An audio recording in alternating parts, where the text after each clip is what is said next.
9:18 a.m., September 12, 1944, 6,800 meters above the Pas de Calais, Western Front. Franz Schiller's gloved hand gripped the control column of his Bf 109G6 as the morning sun glinted off the canopy. The Daimler-Benz DB605 engine roared at his back, 1,475 horsepower, pulling him through cold air that smelled of aviation fuel and burnt cordite. Below, the patchwork fields of northern France scrolled past at 65 kilometers per hour. His wingman, Lieutenant Klaus Eberhard, held position 200 meters to starboard, their pair of Messerschmitts knifing through scattered cloud cover like hunting falcons. The radio crackled with static, then a voice. Achtung! Bandit formation, grid 47, Angels 12, Amerikaner, heavy bombers with escort. All fighters scramble.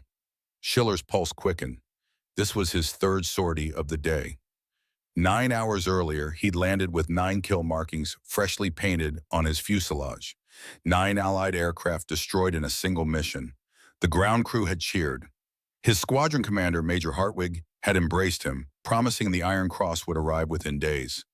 Goebbels himself had telephoned, speaking of propaganda tours, of presenting Germany's newest ace to the Reich. Now climbing toward another formation of American bombers, Franz Schiller was about to become something else entirely. A traitor. If you've made it this far, hit that subscribe button. You won't want to miss how this story ends. The path to this moment had begun 48 hours earlier, when Schiller's radio had intercepted something his commanders never intended him to hear. 3 days before that massacre in the skies, Franz Schiller had been a loyal servant of the Luftwaffe, a 24-year-old fighter pilot from Munich who believed in duty in protecting German skies from the Allied bombing campaigns that turned cities into crematoriums. He joined the Luftwaffe in 1941, trained at Jagdfliegerschule 5 in Breslau, and received his first operational posting to Jagdgeschwader 26 in July 1942. By September 1944, he'd accumulated 47 confirmed kills, mostly American B-17 Flying Fortresses and their P-47 Thunderbolt escorts. He was good at killing, methodical, clinical. Every intercept followed the same pattern. Close to 200 meters, aim for the cockpit or engines, a 2-second burst from his twin 13mm MG-131 machine guns, and single 20mm MG-151 cannon firing through the propeller hub, then break away before defensive fire could find him. He'd seen men burn, watched parachutes fail to deploy, counted the dots of falling bodies from bomber formations he'd shattered. At night, he told himself these were necessary acts, that every American he killed meant one less bomb on Hamburg, on Berlin, on his sister Greta's apartment in Cologne. The Luftwaffe in September 1944 was a dying force, though few pilots admitted it openly. What had been the world's most formidable air arm in 1940 was now hemorrhaging men and machines faster than German industry could replace them. Of the 2.2 million personnel serving in the Luftwaffe at its peak, combat losses had reduced operational fighter strength to barely 1,200 serviceable aircraft across all fronts. The Eastern Front consumed hundreds of pilots monthly against the resurgent Soviet Air Force.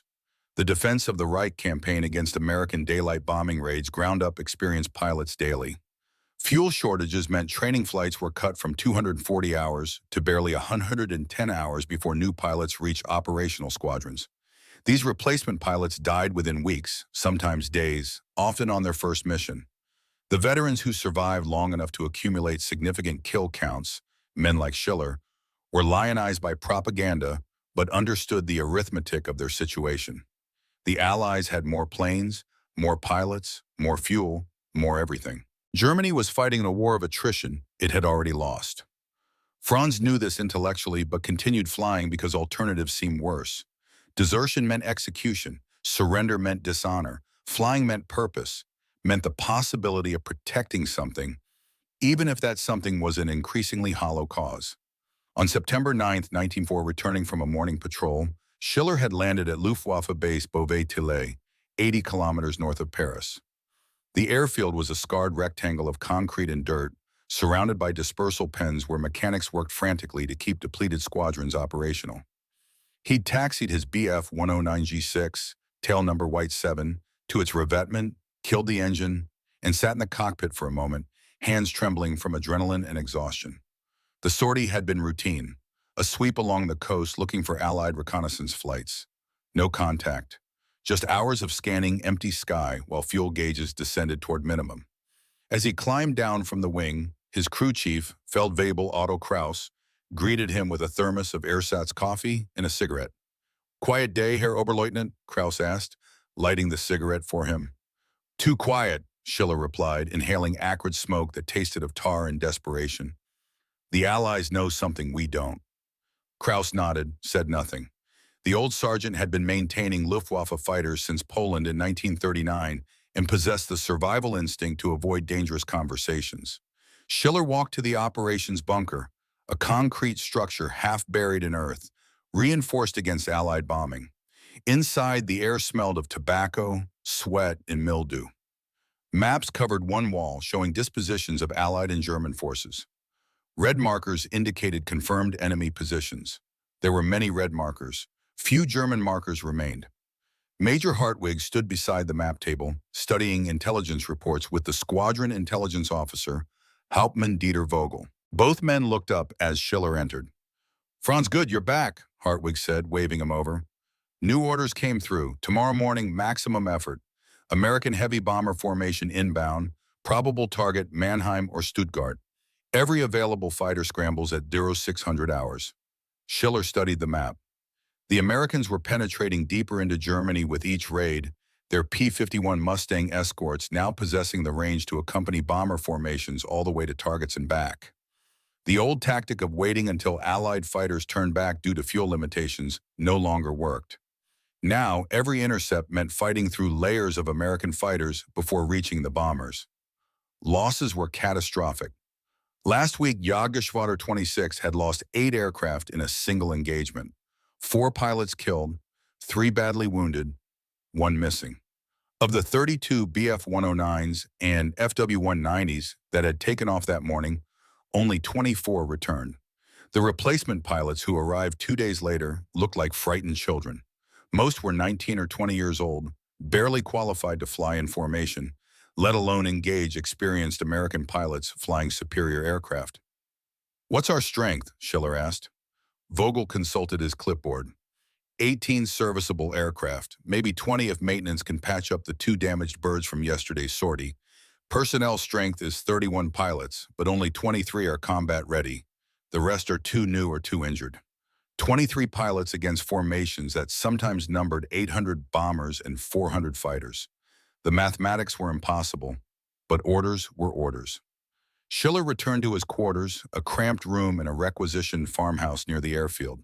He shared the space with 3 other pilots: Klaus Eberhardt, a quiet 22-year-old from Hamburg with 11 kills; Wolfgang Steiner, a veteran of the Eastern Front with 34 kills and a nervous habit of scratching his burn scars; and Hans Gruber, a cheerful Bavarian with 6 kills who still believed Germany would win. That night, unable to sleep, Schiller had walked outside and stared at the stars. The night was clear, moonless, perfect bombing weather for the RAF's nocturnal raids. In the distance, he could hear the faint rumble of anti-aircraft fire from Paris, now abandoned by German forces retreating eastward before the Allied advance. Everything was falling apart. The 1,000-year Reich that Goebbels promised was collapsing after 12 years. Franz thought about his family. His father, a schoolteacher in Munich, had never joined the Nazi Party, viewing Hitler with private skepticism that he rarely voiced aloud. His mother baked bread and worried about her children. His sister Greta worked as a nurse in Cologne, tending to wounded soldiers and burned civilians brought in after each bombing raid. His younger brother Kurt, just 17, had been conscripted into the Volkssturm militia, issued an ancient rifle, and sent to dig trenches near the Siegfried Line. None of them deserved what was coming. None of the millions of ordinary Germans who'd simply tried to survive deserved the apocalypse descending on their cities. But deserve had nothing to do with it. Wars didn't care about deserving. The next morning, September 10, 1944, at 0547 hours, Franz Schiller climbed into the cockpit of White 7 for what he believed would be another mission in an endless series of missions. The pre-flight routine was automatic after 3 years of combat flying. Check fuel, 295 liters in the main tank. 115 liters in the auxiliary tank, enough for 90 minutes of combat operations. Check ammunition, 300 rounds for each MG-131, 150 rounds for the MG-151 cannon. Check controls, stick responsive, rudder pedals firm, trim tabs functioning.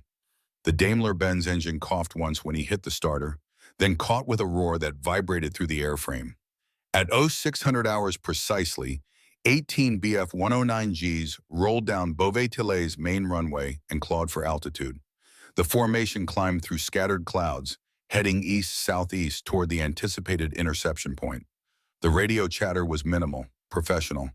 Pilots checking in, confirming positions, reporting readiness. At 8,200 meters altitude, they leveled off and waited. The September sun climbed above the horizon, painting the cloud tops gold and crimson. It was, Franz thought, almost beautiful. At 0832 hours, the American formation appeared, first as dark specks against the eastern sky, then resolving into the distinctive shapes of B-17 flying fortresses, four-engine heavy bombers arranged in combat box formations designed for mutual defensive fire. Schiller counted at least 20 bombers, probably more hidden in the haze. Above and around them, like angry hornets, swarmed their escort, P-51 Mustangs and P-47 Thunderbolts. The American fighter screen numbered at least 80 aircraft. Against this armada, 18 German fighters. The mathematics were suicide. Major Hartwig's voice crackled over the radio. All aircraft, attack pattern Alpha 3, target the lead bomber formation. Break through the fighter screen, quick passes. Don't engage in turning fights. Execute now. The German formation split into three sections of 6 aircraft each and dove toward the bombers. Immediately, the American fighters reacted, peeling off to intercept. The sky became a chaotic swirl of aircraft, tracer fire, and twisting contrails. Schiller picked his target, a lone Mustang climbing to intercept his section, and closed rapidly. The American pilot saw him coming, attempted to brake left, but Schiller anticipated the move, led the target, and fired a 2-second burst. The Mustang's engine, cowling, erupted in flame and smoke. The American aircraft rolled inverted and fell away, trailing fire. Kill number 38. No time to confirm. Another Mustang on his tail, cannon shells snapping past his canopy. Schiller broke hard right, pulled the stick back into his lap, and climbed vertically, using the Bf-109's superior rate of climb to gain separation. The Mustang couldn't follow the maneuver and broke off. He dove back into the fight. For the next 17 minutes, Franz Schiller fought with a clarity and precision he'd never experienced before. Everything slowed down. Target acquisition became instinctive. His aircraft responded to inputs before he consciously thought them. He shot down a P-47 Thunderbolt that had fixated on Klaus Eberhardt's 6. He destroyed a B-17 with a perfect deflection shot that severed its right wing. He flamed another Mustang, attempting to intercept Wolfgang Steiner. Each attack was textbook, executed with mechanical perfection. By 0849 hours, when his ammunition ran dry and fuel gauges indicated mandatory return to base, Franz Schiller had destroyed 9 Allied aircraft, 3 P-51 Mustangs, 2 P-47 Thunderbolts, and 4 B-17 Flying Fortresses.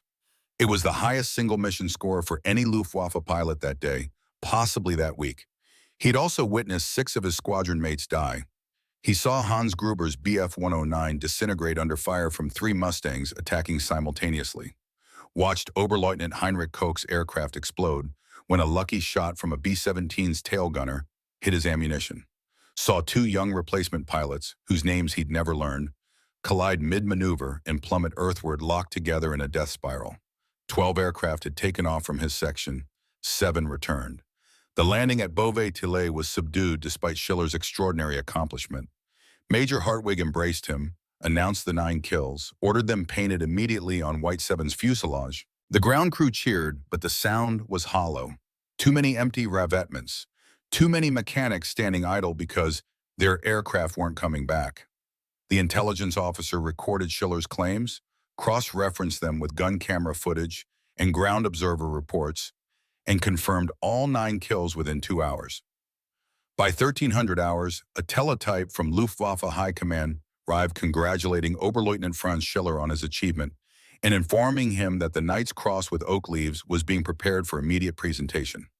By 1700 hours, Reich Minister Goebbels himself had telephoned, his high-pitched voice crackling over the field phone, praising Germany's newest ace and discussing plans for Schiller to tour major cities, speak at rallies, inspire the civilian population. Franz listened, said the appropriate words of gratitude and loyalty, and felt sick. That evening, after the mandatory celebration dinner, where too much alcohol failed to fill the spaces left by dead friends, Schiller sat alone in his quarters with his radio. He developed a habit of listening to Allied broadcasts, officially forbidden, but widely practiced by pilots who wanted actual news rather than propaganda. He tuned to the BBC frequency and listened to reports of Allied advances, of Soviet armies approaching the German border from the east, of American forces breaking through at Aachen. Then his radio picked up something else, a transmission on a frequency used by Allied Tactical Air Command. Probably a signal meant for aircraft operating near the front, but atmospheric conditions sometimes carried radio waves hundreds of kilometers beyond intended range. The voice was American, matter of fact, giving coordinates and targets for tomorrow's bombing mission. Franz almost switched frequencies, then froze as the American controller mentioned something else. Be advised, German civilian evacuation trains departing Cologne main station at 0900 hours tomorrow will not be targeted. Repeat, civilian trains are not targets. Focus on rail yards and industrial facilities only. Rules of engagement remain in effect. Schiller sat very still. Civilian trains, from Cologne, where his sister Greta worked. The Americans knew about those trains and had explicitly ordered their pilots not to attack them, which meant German high command knew about those trains and had not ordered the Luftwaffe to protect them, which meant the bombers coming tomorrow were targeting rail infrastructure and Greta's hospital and thousands of civilians, and the Luftwaffe would throw its remaining fighters at the bomber formations in another futile slaughter while those civilians evacuated undefended. He thought about the 9 aircraft he'd destroyed that morning, thought about the men inside them, American pilots and crew who had families, who'd believed they were fighting a just war against fascism, who died because Franz Schiller was very good at killing. Thought about Greta, tending to burn soldiers in a hospital that might become rubble tomorrow. Thought about Hans Gruber, 23 years old, who died this morning believing Germany could still win. Thought about the replacement pilots arriving next week, frightened children who'd be dead before September ended. The entire structure of belief that had sustained him for 3 years collapsed in that moment. He wasn't protecting Germany. Germany was already lost. Every sortie he flew, every Allied pilot he killed, only extended the war, only guaranteed more bombing raids, more burned cities, more dead civilians. The leadership that had started this war had no plan to end it, no concern for the millions of ordinary people who'd suffer as the Reich disintegrated. They would fight to the last German, sacrifice every life, burn every city, rather than surrender, unless someone stopped them. Unless enough people refused to continue. But one pilot refusing to fly wouldn't stop anything. One pilot executed for cowardice wouldn't change anything. One pilot would have to do something more dramatic, something that might, possibly if he was very lucky and very careful, save lives instead of taking them. Franz Schiller spent the night of September 10th planning his defection. The basic concept was simple.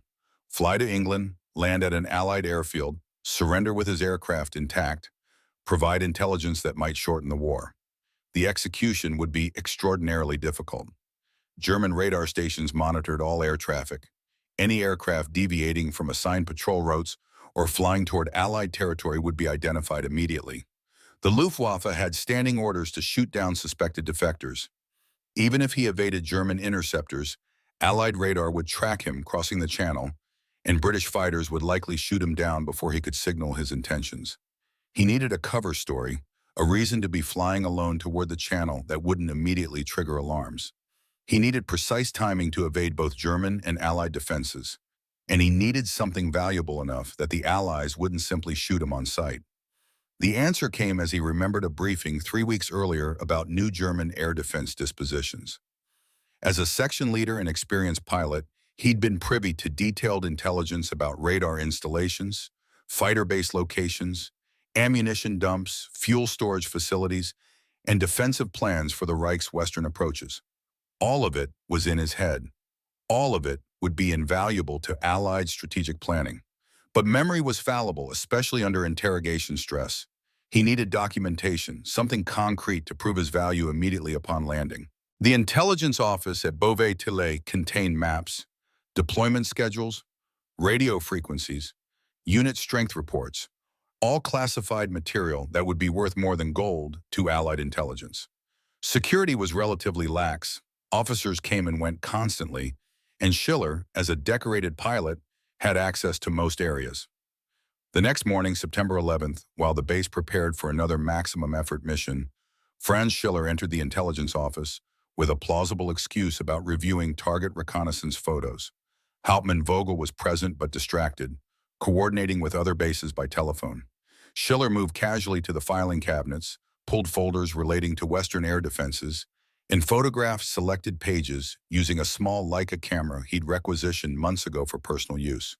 15 minutes of careful work yielded images of radar station locations, fighter wing dispositions, radio call signs and frequencies, ammunition storage facilities, and projected defense plans for the Ruhr industrial region. He returned the folders, pocketed the camera, and left the office without anyone questioning his presence. That evening, he developed the film in the base's photo lab, claiming he was processing reconnaissance shots for personal study. The technician on duty, a board corporal, didn't ask questions. Schiller printed the images on thin paper, rolled them tightly, and sealed them in a waterproof tobacco tin that would fit in his flight suit's breast pocket. Stage 1 complete. Stage 2 required creating an operational scenario that would place him alone in the sky with a legitimate reason to be near the channel. The answer came during the morning briefing on September 12th. Major Hartwig announced that American reconnaissance flights had been spotted operating along the coast near Calais, photographing what remained of the V weapon launch sites. 2 fighters would be assigned to standing patrol at high altitude, ready to intercept any reconnaissance aircraft that appeared. It was a low-priority mission, essentially make work to keep pilots and aircraft occupied between major engagements. Schiller volunteered immediately and suggested Klaus Eberhardt as his wingman. Hartwig approved without hesitation. A milk-run patrol for his newly famous ace, something easy after yesterday's intensity. Perfect. The final problem was timing. He needed to separate from Eberhardt without raising immediate suspicion, needed to cross the channel when British radar might distinguish him as a single aircraft, possibly in distress rather than a threat, and needed to arrive over England with enough fuel to reach an identifiable airfield before being shot down. He studied maps that night, calculating distances and fuel consumption. From Beauvais-Tillé to the coast was approximately 140 kilometers. The channel at its narrowest was 34 kilometers. Southern England contained numerous RAF bases, but identifying one quickly would be critical. Tangmere, on the English coast near Chichester, was a major RAF fighter station that would be easily visible from altitude and close enough to reach with fuel to spare. Timing suggested mid-morning when British radar operators might be more likely to notice a single aircraft behaving strangely rather than aggressively. Radio protocol would be crucial. The moment he crossed the coast, he'd need to broadcast on emergency frequencies, in English, announcing his intention to defect. If the British fighter controllers believed him, they might hold their interceptors back long enough for him to land. If they didn't believe him, he'd die approximately 30 seconds after crossing the English coastline. The odds weren't good, maybe 30% chance of success. But doing nothing, continuing to fly missions for a regime that was sacrificing its own people for nothing, felt worse than death. At least if he died trying to defect, he'd die attempting to do something right. Maybe that was rationalization. Maybe he was just tired of killing. Either way, the decision was made. September 12, 1944, dawned clear and cold. Schiller dressed carefully, put on his cleanest flight suit, checked his survival gear, and placed the tobacco tin with the photographed intelligence in his breast pocket. He wrote 2 letters, one to his family explaining nothing but expressing his love, another to Major Hartwig apologizing for what was coming, and left both sealed on his bunk. If he succeeded, they'd never be read by their intended recipients. If he failed, maybe someone would ensure they were delivered. At Beauvais 15 hours, he and Eberhardt walked to their aircraft. White 7 had been refueled and rearmed overnight, its 9 kill markings freshly painted, the black crosses on its wings gleaming with new paint. It looked deadly and magnificent, a weapon refined by years of combat engineering into something brutally efficient. Schiller felt a strange affection for the machine. It had kept him alive through 300 combat missions. Now he'd use it to betray everything it represented. The pre-flight routine was automatic.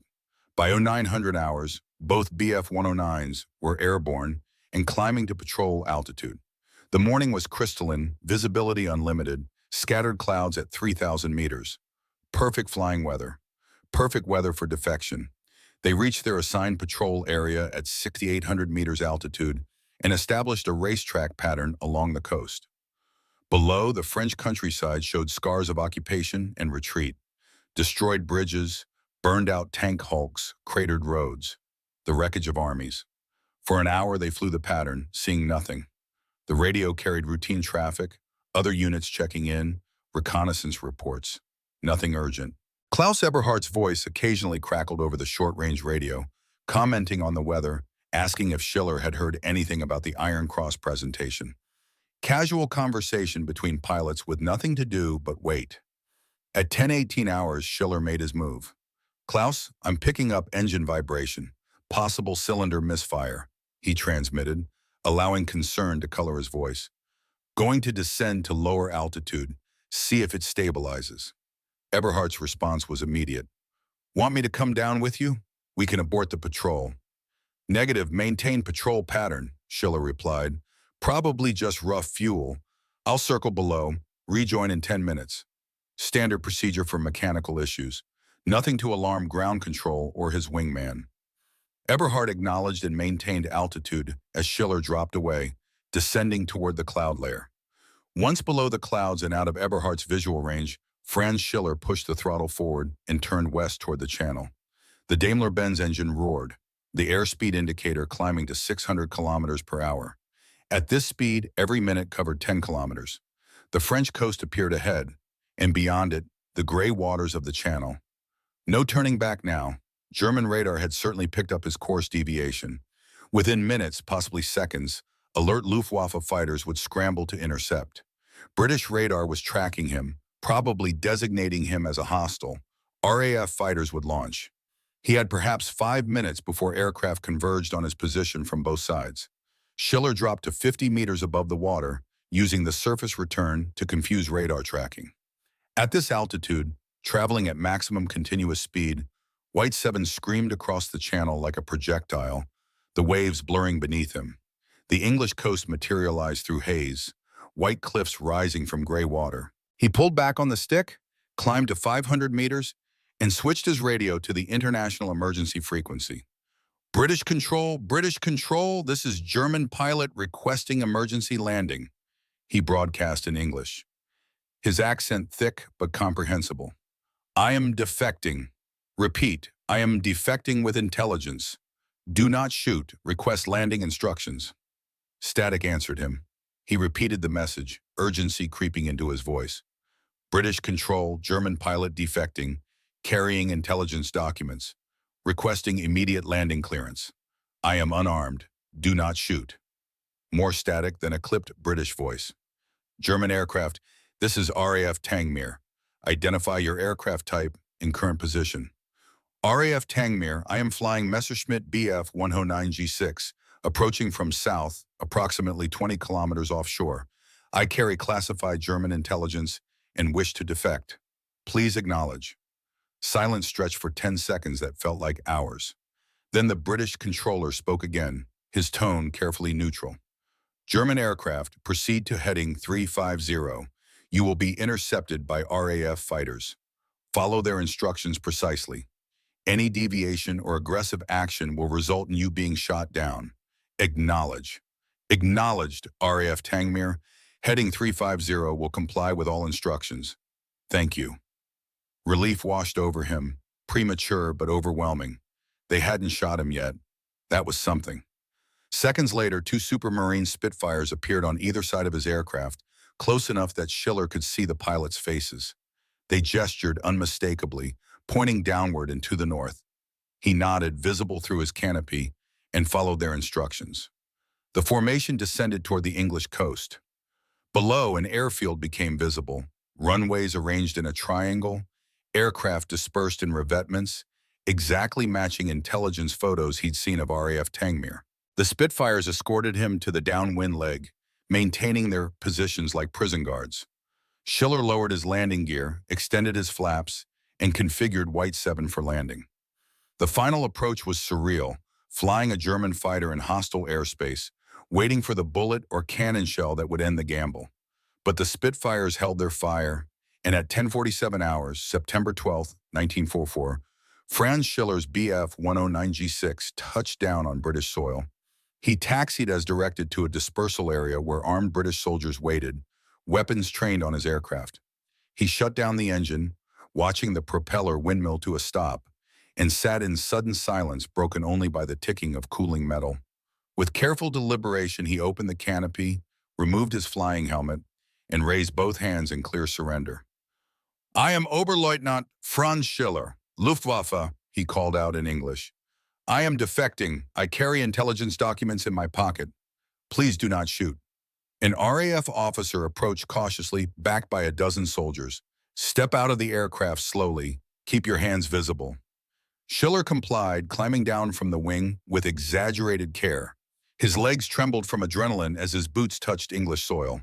He reached slowly into his breast pocket and extracted the tobacco tin. "Intelligence documents," he said, offering it to the RAF officer. "Photographs of German radar installations, fighter dispositions, ammunition storage, fuel facilities, radio frequencies, everything I could obtain. There is more in my memory." The officer took the tin, opened it, examined the rolled photographs inside. His expression changed from suspicion to intense interest. "Where did you get this?" "I am an intelligence officer's nightmare," Schiller replied with a ghost of a smile. "A pilot who pays attention to briefings." Within an hour, Franz Schiller was sitting in a windowless room at RAF Tangmere, facing 3 British officers who introduced themselves only by first names. Tea sat untouched on the table before him as he answered questions with methodical precision. Unit designations, base locations, strength reports, radio protocols, radar coverage gaps, defensive plans. He talked for 3 hours, providing every piece of information stored in memory, corroborated by the documents in the tobacco tin. The British officers listened, asked sharp questions, cross-referenced his answers against existing intelligence, and gradually began to believe him. By evening, a car arrived carrying more senior officers, men whose uniforms suggested high rank and authority. The questions became more sophisticated, probing for details about German fighter tactics, fuel status, pilot morale, maintenance capabilities. Schiller answered honestly, describing the Luftwaffe's desperate condition, the shortage of experienced pilots, the fuel crisis that grounded entire wings, the grinding attrition that was destroying Germany's air defense. "Why defect now?" one of the senior officers asked, a question that had been implicit throughout the interrogation. "You're a successful pilot, decorated, famous. Why betray Germany?" Franz considered the question carefully. "I stopped betraying Germany the moment I landed here," he said quietly. "What I was doing before, killing Allied pilots to extend a war Germany has already lost, that was betrayal. Every day this war continues. More Germans die in bombing raids, more cities burn, more children starve. The leadership in Berlin will fight until there is nothing left. Someone has to stop feeding the machine." The British officer studied him for a long moment. "The intelligence you brought will save Allied lives. It will also contribute to Germany's defeat." "Germany is already defeated," Schiller replied. "This might help end it faster. Fewer people die. German, British, American. That is what I want." That night, Franz Schiller slept in a guarded room on an RAF base somewhere in southern England. He slept soundly for the first time in years. The intelligence Franz Schiller provided proved devastating to German air defense operations. Within 48 hours, RAF intelligence had verified his information through multiple sources and began distributing it to operational commands. The radar installation locations allowed Allied jamming aircraft to target specific frequencies and positions, blinding German air defense networks at critical moments. The fighter-base coordinates enabled precision bombing raids that destroyed dispersed aircraft on the ground rather than in costly air combat. The ammunition dump locations led to strikes that eliminated munition stockpiles, forcing the Luftwaffe to ration cannon shells and machine gun ammunition even more severely. Perhaps most valuable were the radio frequencies and call signs, which allowed Allied intelligence to monitor German communications in near real time and anticipate defensive responses. On September 14, 1904, just 2 days after Schiller's defection, Allied bombers struck Luftwaffe facilities across western Germany with unprecedented accuracy. 12 radar stations were destroyed or damaged, 4 fighter bases were hammered by concentrated bombing, and 2 major ammunition dumps exploded in fireballs visible for 50 kilometers. German commanders analyzing the attacks realized immediately that their defenses had been comprehensively compromised. Security investigations began searching for the leak. By September 16th, they'd identified Oberleutnant Franz Schiller as missing, presumed defected. His photograph appeared on wanted posters with the word traitor and a reward for information. His family was investigated by the Gestapo. His squadron mates were interrogated about any suspicious behavior. Major Hartwig, devastated by the betrayal, wrote a report describing Schiller as a dedicated pilot who showed no signs of disloyalty until his disappearance. The Gestapo found the 2 letters Schiller had left in his quarters. The one addressed to his family was confiscated and never delivered. The one addressed to Major Hartwig was read, analyzed, and filed in a security report that concluded Oberleutnant Schiller had suffered ideological corruption and defeatist contamination requiring execution upon capture. The propaganda value of Schiller's defection was immense for the Allies and catastrophic for Germany. British and American newspapers reported the story within days, describing a decorated Luftwaffe ace who'd brought vital intelligence and a frontline fighter aircraft to the Allies. The Bf-109G6 White 7 was examined exhaustively by RAF and USAAF technical teams, revealing details about German manufacturing tolerances, engine performance, weapon systems, and airframe stresses that informed Allied fighter development. More importantly, Schiller's defection shattered the Nazi narrative of inevitable German victory and total loyalty among the armed forces. If a highly decorated fighter ace could defect, what did that say about German morale? About the regime's legitimacy? About the war's outcome? Goebbels moved quickly to control the damage, issuing a statement describing Schiller as a coward and criminal who will face justice. But the propaganda effort rang hollow. Too many Germans were privately wondering if Schiller might have been right. For the Luftwaffe, the defection was a psychological blow at a moment when morale was already fractured. Pilots whispered about it in ready rooms, wondering what Schiller had known that made him abandon everything. Some agreed with his assessment that the war was lost. Others called him a traitor who'd betrayed his comrades. The divisions deepened the sense of impending collapse. On September 18th, British Prime Minister Winston Churchill reviewed the intelligence windfall in his cabinet war rooms beneath Whitehall. The briefing covered the scope of information Schiller provided, the operational advantages gained, and the assessed impact on German air defense capabilities. Churchill, reading the intelligence summaries, asked about the German pilot's motivation. Air Chief Marshal Sir Charles Portal explained, "He appears to be motivated by a desire to end the war quickly, sir. He believes Germany is defeated and further resistance only increases suffering." Churchill considered this. "A rational analysis," he said finally. "Is he being treated well? Cooperative, under guard but not imprisoned. Our interrogators believe his defection is genuine. Good, use him. Everything he knows, everything that might shorten this war." The most immediate impact of Schiller's intelligence was on Allied bomber operations.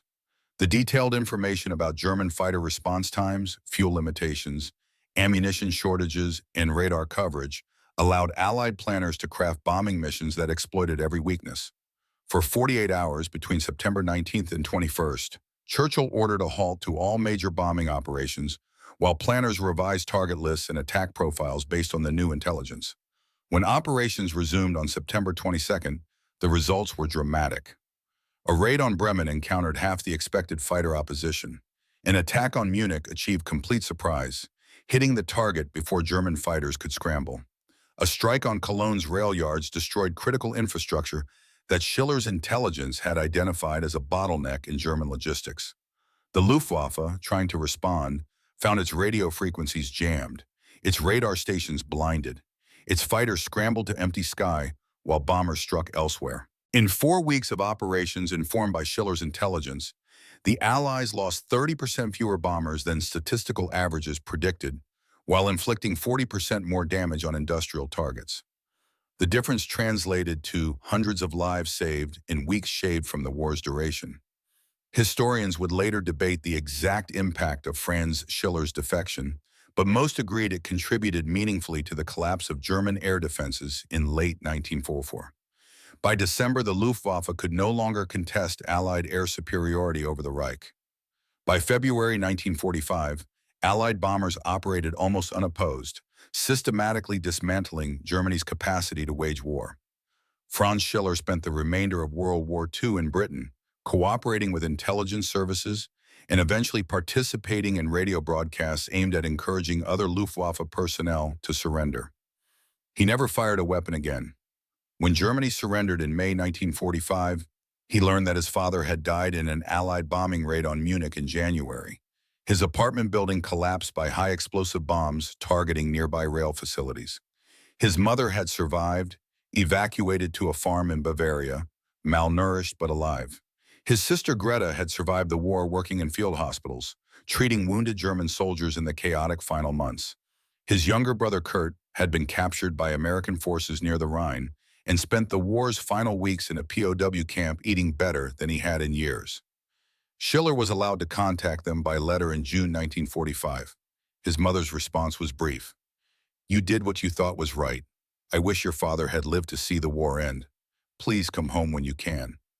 His sister's letter was longer, describing the war's final months, the collapse of German resistance, the flood of refugees fleeing from east to west.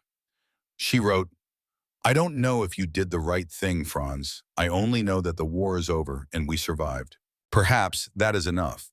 The British government debated Schiller's status for months. Technically, he was an enemy combatant who defected. Legally, his intelligence had aided Allied operations, making him a valuable asset. Politically, he was a symbol of Nazi Germany's collapse and a propaganda success.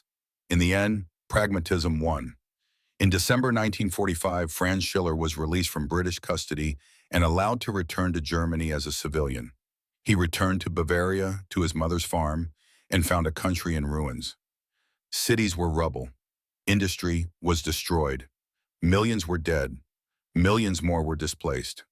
The Nazi regime had collapsed into exactly the apocalypse he'd feared, worse perhaps than even his darkest imaginings.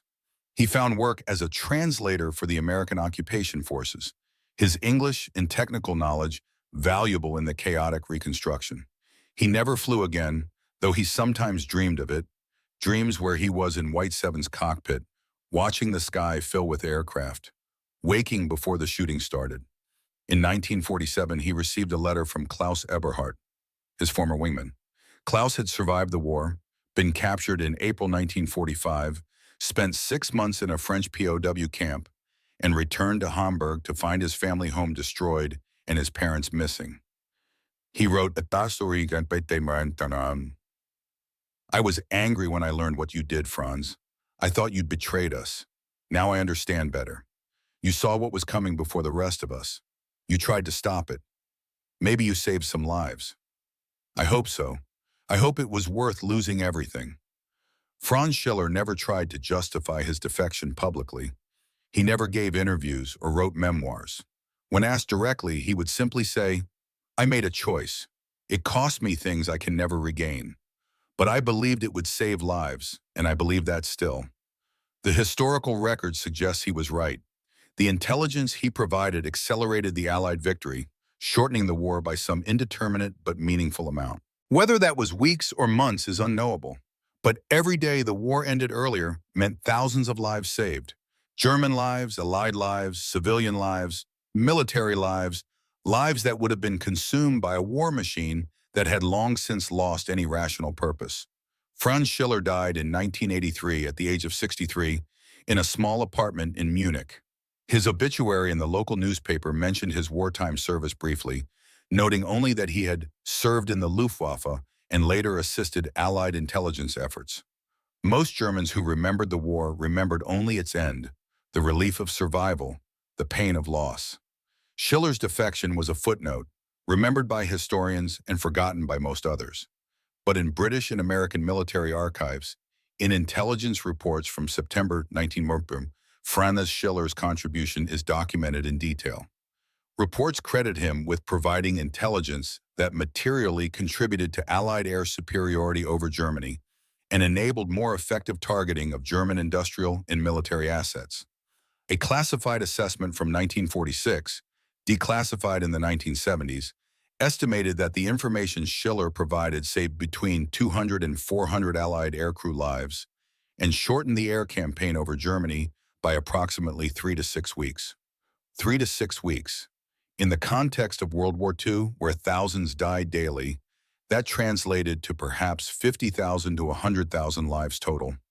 German civilians who weren't killed in extended bombing, Allied soldiers who didn't die in battles that never happened, Soviet citizens spared from additional weeks of Nazi occupation. Numbers impossible to verify, but plausible to estimate. Franz Schiller destroyed 9 Allied aircraft on September 10, 1944, killing or wounding perhaps 50 men. 2 days later, he defected and provided intelligence that likely saved thousands. History rarely allows such clear moral accounting, but in Schiller's case, the ledger seems unambiguous. He stopped killing for a lost cause and started trying to end the killing entirely. Whether that makes him a traitor or a hero depends on perspective, but it undeniably makes him a man who chose conscience over obedience, chose to save lives over taking them, chose to act when action meant sacrificing everything he'd believed and everyone he'd loved. The broader impact of Franz Schiller's defection extended beyond intelligence and military operations into the realm of psychological warfare and the slow erosion of Nazi Germany's ability to sustain its military through ideological commitment. The Nazi regime had built its military effectiveness not just on technological superiority or tactical doctrine, but on an ideology that demanded absolute loyalty and positioned surrender or defection as moral failure equivalent to treason. When a decorated, successful fighter pilot defected at the height of his fame, it challenged the entire narrative structure that held the Wehrmacht together. German soldiers in the field heard the news through underground channels and Allied propaganda broadcasts. Many dismissed it as enemy lies, but others began to question.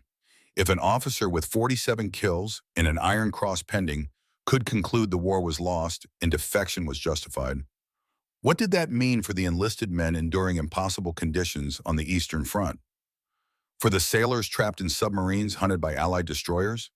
For the ground crews repairing aircraft with salvage parts while bombs fell nightly?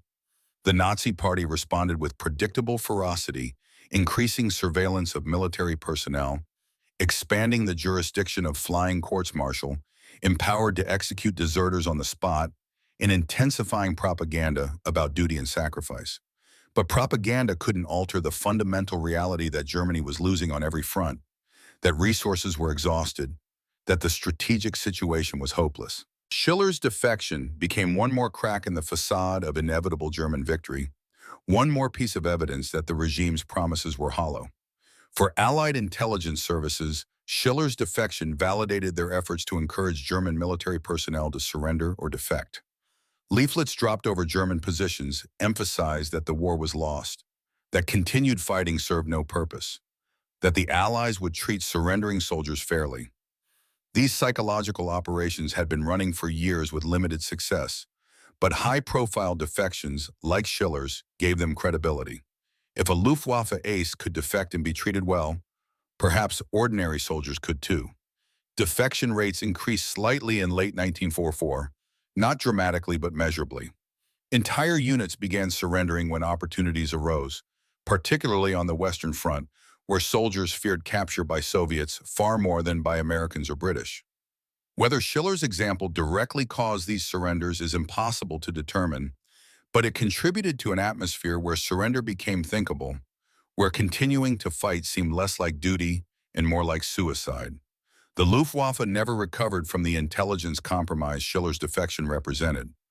Already struggling with fuel shortages, pilot losses, and overwhelming Allied numerical superiority, the loss of operational security devastated what remained of German air defense effectiveness. Allied bombers struck with increasing precision throughout late 1944 and early 1945, systematically destroying oil refineries, ball-bearing plants, aircraft factories, and rail networks. The Luftwaffe could only respond sporadically, conserving fuel and ammunition for what leadership hoped would be decisive battles that never materialized. By the time of Operation Bodenplatte in January 1945, the Luftwaffe's last major offensive operation, German fighter forces were so depleted that the attack, while tactically surprising, achieved little strategic impact and cost irreplaceable pilots and aircraft. The operation failed partly because Allied intelligence, informed by defectors like Schiller and signals intercepts, had warned of German preparations and positioned forces to respond effectively. Within months, the Luftwaffe ceased to function as a coherent fighting force. Individual pilots continued flying defense missions until the war's end, but organized resistance collapsed. Allied air supremacy over Germany became absolute. Bombers operated in daylight without fighter escort, knowing German interceptors rarely appeared. When they did appear, Allied fighters destroyed them quickly. The transformation from the Luftwaffe's dominance in 1940 to its impotence in 1945 had many causes, but defections and intelligence compromises accelerated the decline dramatically. For the individual pilots who served in the Luftwaffe, Franz Schiller's defection remained a controversial and divisive event decades after the war. Some viewed him as a traitor who'd betrayed his comrades for personal safety. Others saw him as a man who'd recognized the truth early and acted on his convictions. The debates continued in veterans organizations, historical conferences, and published memoirs. Werner Mulders, one of Germany's most successful aces who survived the war, wrote in his 1959 memoir, "Schiller's choice was understandable, though not forgivable. He saw that we were losing and chose to accelerate the end. Perhaps he was right strategically, but he broke faith with the men who flew beside him. That I cannot excuse." Adolf Galland, another surviving Luftwaffe ace who later cooperated with Allied aviation historians, offered a different perspective in a 1971 interview. "I cannot judge Schiller harshly. By 1944, we all knew the war was lost. We continued fighting from duty, and because we couldn't see an alternative. He found an alternative. Whether it was right or wrong, it took more courage than continuing to fly missions we knew were futile."